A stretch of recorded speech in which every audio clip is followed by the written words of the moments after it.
Hi, my name's Laura and I've had type 1 diabetes for almost 14 years now.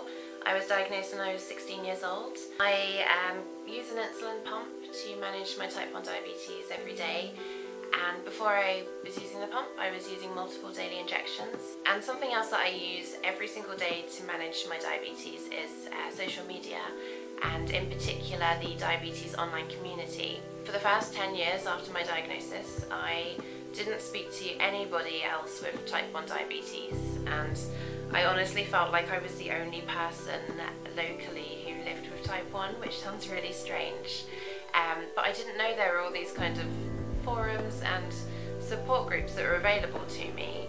I started using social media and I would say from day one everything just got better for me. Previously I had been really disengaged from my diabetes. I rarely checked my blood glucose levels, I was rarely injecting, I didn't attend my hospital appointments, I tried to ignore anything and everything to do with diabetes as much as I possibly could, because I didn't understand it and I just felt so alone with it. I joined the online community. As I said, everything got better, and I found that there were just so many people, thousands and thousands of people who either live with diabetes or support someone who has diabetes, care for someone who has diabetes, or works with people with diabetes who understand what it is that you're going through. And that is incredibly valuable to me, to have someone be able to say, you're not alone, you're not the only one that's doing this. It was motivating, it was encouraging, it was supportive. I found that my knowledge base of diabetes just kind of just grew overnight. I realised that there was so much information out there, and there was so much that I didn't know. It was just incredible, but there were people who could really help me to understand what this information meant. A lot of it I found could be quite confusing in my appointments, or if I'd googled a term or if I googled a symptom, some of it I did find could be quite hard to understand. By talking to patients, people that kind of live with diabetes every single day, I found that they could help me to translate that information and to be able to relate it to the problems that I was experiencing. So that for me was really helpful. Any topic, anything to do with diabetes, someone will have gone through it, and they'll be able to talk you through their experience.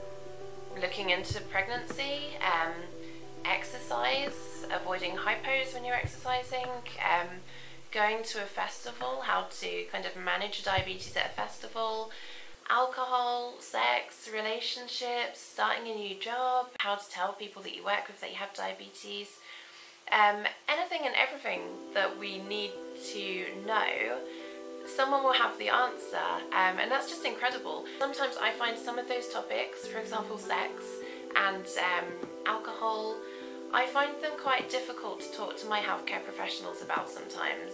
I can easily go on my phone or go on my laptop or my tablet, and I can sit and just chat to people with diabetes about it, and it takes away that kind of embarrassing element of asking those questions. Because you can be anonymous on social media, you don't have to tell people who you are, but you can still get the information that you need, and it's really helpful. As brilliant as our healthcare professionals are, they're not always there 24/7. Diabetes is 24/7. I constantly have questions about my diabetes, and my healthcare professionals aren't always there to answer those questions, and I understand that. But the online community is there 24/7. If I wake up at 3 o'clock in the morning 4 nights in a row having a hypo, then I can't access my consultant at 3 o'clock in the morning, but I can go onto Twitter and I can talk to somebody in Australia who's awake, who may be able to help me figure out why this is happening. So it's just those little things that really make a massive difference to me. It's just bridging the gap between my appointments. And I would say it doesn't replace my healthcare professionals. They still play a massively important role in helping me to manage my diabetes. But social media and the people who use social media equally play a really important role in helping me to manage. Another part of social media, one of my favourite parts, is blogging. And I imagine at some stage everybody who lives with diabetes feels the same, that it's just confusing and it's just this jumble of thoughts stuck in your head and you don't really know how to get them out. The 14 years of living with it, I feel sometimes quite overwhelmed by it, and as we know, psychological support in the NHS is really hard to come by.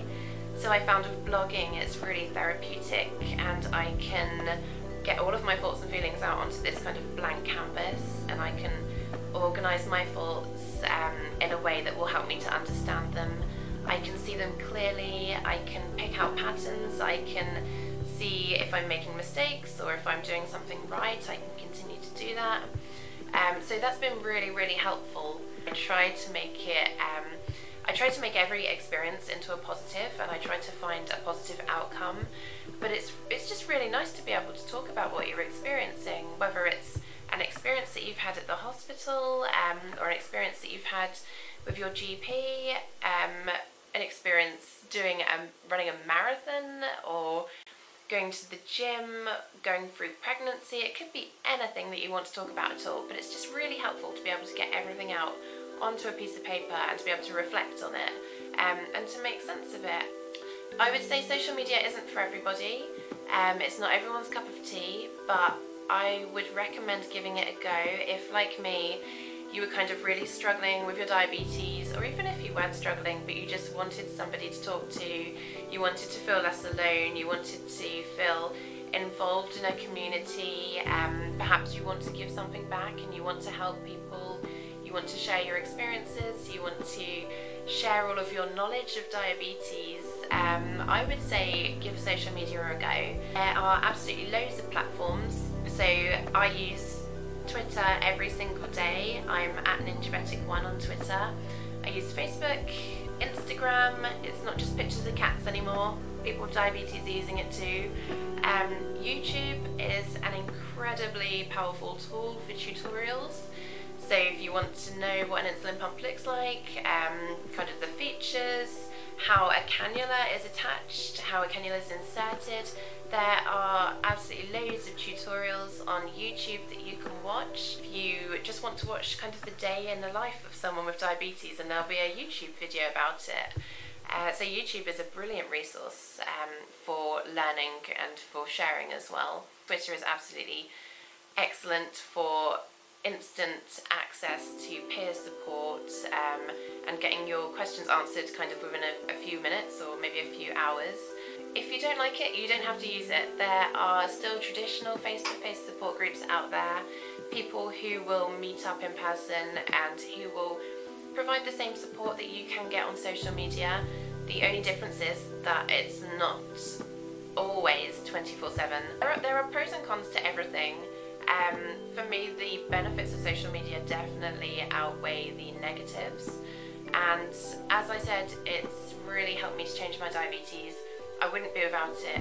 It's been a massive part of improving diabetic life for me, and I really hope that it continues to improve other people's lives with diabetes. If you want to give it a go, then I would strongly recommend it. If you're a healthcare professional watching this video as well, then I would recommend you recommending it to your patients. Healthcare professionals are more than welcome to join the Diabetes Online community, see what it's about. You can sit back and watch if you want, you can get actively involved. We are very welcoming, we are very friendly. Just give it a go, see what you think, and hopefully you will enjoy it as much as I do.